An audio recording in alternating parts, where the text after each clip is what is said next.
இது மகிமை நேரம். ஆண்டவராகிய இயேசு கிறிஸ்துவின் நாமத்தினாலே உங்கள் யாவருக்கும் என்னுடைய காலை வணக்கத்தை தெரிவித்துக் கொள்கிறேன். இந்த மகிமை தொலைக்காட்சியின் வாயிலாக ஆண்டவருடைய வார்த்தையை உங்களிடத்திலே சொல்வதிலே மகிழ்ச்சி அடைகிறேன்.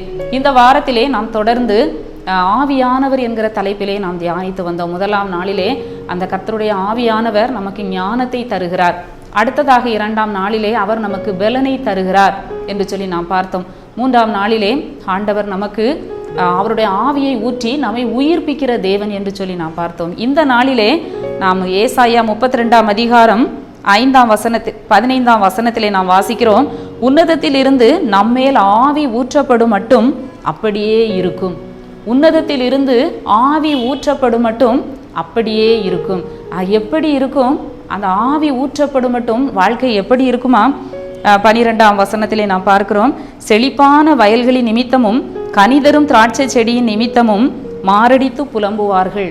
வாழ்க்கையிலே புலம்பல் இருக்கும், அங்கே வறட்சி இருக்கும். அடுத்த வசனத்திலே நாம் பார்க்கிறோம். களிகூர்ந்த நிலத்தினுடைய சந்தோஷம் எல்லா வீடுகளிலும் அற்றுப்போய் முட்செடியும் நெருஞ்சிலும் உண்டாகும். வீடுகளில் முட்செடியும் நெருஞ்சிலும் உண்டாகும். அடுத்த வசனத்தில் பார்க்கிறோம். அரண்மனை பாழாக்கி விடப்படும், எல்லாம் மேடும் துருக்கம் என்றைக்கும் கெபிகளாகும், காட்டு கழுதைகள் அங்கே தங்கும். இப்படிப்பட்ட ஒரு வறட்சியான ஒரு வனாந்தரமான சூழ்நிலையிலே நாம் பார்க்கிறோம். வறட்சி, வனாந்திரம், அங்கே பாழாக்கி விடக்கூடிய ஒரு நிலைமை, அரண்மனை பாழாய் கிடக்கிற நிலைமை. அது மட்டுமல்ல, புலம்பல். இப்படிப்பட்ட சூழ்நிலையிலே இந்த வசனத்திலே நாம் பார்க்கிறோம். ஒருவேளை நம்முடைய வாழ்க்கையிலும் கூட இப்படிப்பட்ட சூழ்நிலையின் வழியாய் நாம் கடந்து செல்லலாம். புலம்பல் இருக்கலாம், வனாந்தரம் இருக்கலாம், பாழாக்குதல் இருக்கலாம், எல்லாம் அற்றுப்போன ஒரு நிலைமையிலே நாம் காணப்படலாம். எதுவரைக்கும்? உன்னதத்தில் இருந்து நம்மேல் ஆவி ஊற்றப்படும் மட்டும் அப்படியே இருக்கும். அந்த ஆவியானவர் ஆண்டவர் நம்மேல் அவருடைய ஆவியை ஊற்றும் போதுதான் என்ன நடக்கிறது? அப்பொழுது வனாந்தரம் செழிப்பான வயல்வெளி ஆகும். நம்முடைய வனாந்தரமான வாழ்க்கை ஒரு செழிப்பான ஒரு வயல்வெளியாய் மாற வேண்டும் என்று சொன்னால் உன்னதத்தில் இருந்து அவர் தம்முடைய ஆவியை நம்மேல் ஊற்ற வேண்டும். அதை நம்ம வாசிக்கிறோம். மாம்சமான யாவர் மேலும் என் ஆவியை ஊற்றுவேன். அந்த ஆவியை ஆண்டவர் நம்மேல் ஊற்ற வேண்டும். நாம் இந்த காலத்திலே ஆண்டவருடைய சமூகத்திலே, ஆண்டவரை என் மேலே உங்கள் பரிசுத்த ஆவியை ஊற்றும் ஆண்டவரே, எங்கள் வாழ்க்கையில் இருக்கிற வனாந்தரங்கள் மாறட்டும், செழிப்பு உண்டாகட்டும் என்று சொல்லி நாம் ஆண்டவருடைய சமூகத்திலே அதிகமாய் ஜெபத்திலே நாம் காத்திருக்கிற பொழுது இந்த வனாந்தரமான வாழ்க்கை மாறும் என்று சொல்லி நாம் பார்க்கிறோம். ஒரு செழிப்பு உண்டாகும் என்று சொல்லி நாம் பார்க்கிறோம். முட்செடியும் நெருஞ்சிலும் எதை குறிக்கிறது? சாபத்தை குறிக்கிறது. வேதத்திலே நாம் பார்க்கிறோம். தைக்கிற முள்ளும் நோவு உண்டாக்குகிற நெருஞ்சிலும் என்று சொல்லி நாம் பார்க்கிறோம். தைக்கிற முள், நோவு உண்டாக்குகிற நெருஞ்சில், இதெல்லாம் எப்பொழுது நம்முடைய வாழ்க்கையை விட்டு அது அகன்று போகும் என்று சொன்னால் உன்னதத்தில் இருந்து அவர் தம்முடைய ஆவியை நம்மேல் ஊற்றும் போதுதான் அந்த தைக்கிற முள்ளும் நோவு உண்டாக்குகிற நெருஞ்சிலும் இனி இராது என்று சொல்லி நாம் பார்க்கிறோம்.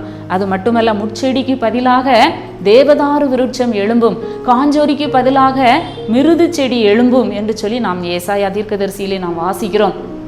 அந்த ஆவியானவர் நம்மேல் ஊற்றப்படும் பொழுது நம்முடைய வாழ்க்கை மாறுகிறது.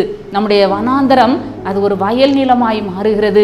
நம்முடைய முட்செடி போன்ற சாப வாழ்க்கை மாறி ஒரு செழிப்பான ஒரு மகிழ்ச்சியான ஒரு வாழ்க்கை நமக்கு உண்டாகிறது என்று சொல்லி நாம் பார்க்கிறோம்.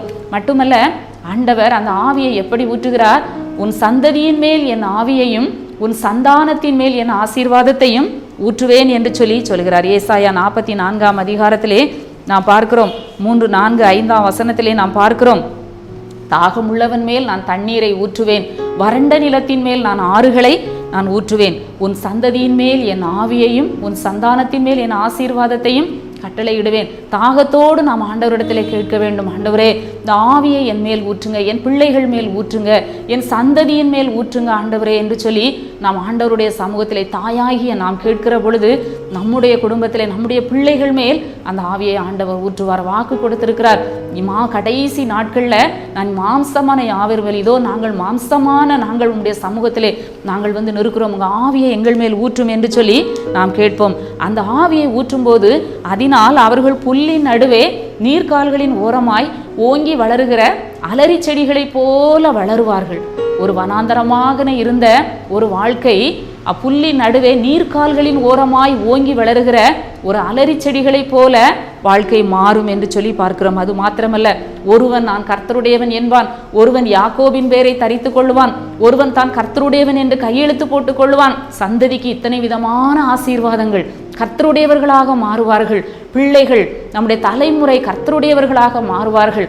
எப்பொழுது உன்னதத்தில் இருந்து அந்த பரிசுத்த ஆவியானவர் நம்மேல் ஊற்றப்படும் பொழுது இந்த ஆசீர்வாதங்கள் நம்முடைய வாழ்க்கையிலே வருகிறது. பிரியமானவர்களே, இந்த காலை வேளையிலும் கூட நாம் ஆண்டவருடைய சமூகத்திலே நாம் கேட்போம், ஆண்டவரே அந்த பரிசுத்த ஆவியானவரை எங்கள் மேல் ஊற்றுங்க, எங்கள் குடும்பத்தில் ஊற்றுங்க என்று சொல்லி கேட்போம். சகரியா 4:6 பார்க்கிறோம், பலத்தினாலும் அல்ல பராக்கிரமத்தினாலும் அல்ல, என்னுடைய ஆவியினாலே எல்லாம் ஆகும். பலத்தினால் செய்ய முடியாததே, பணத்தினால் செய்ய முடியாததே, நம்முடைய பராக்கிரமத்தினால் செய்ய முடியாததை அந்த ஆவியானவர் நமக்கு செய்து நிறைவேற்றுவார். ஆண்டவரை நோக்கி பார்த்து நாம் ஜெபிப்போம்.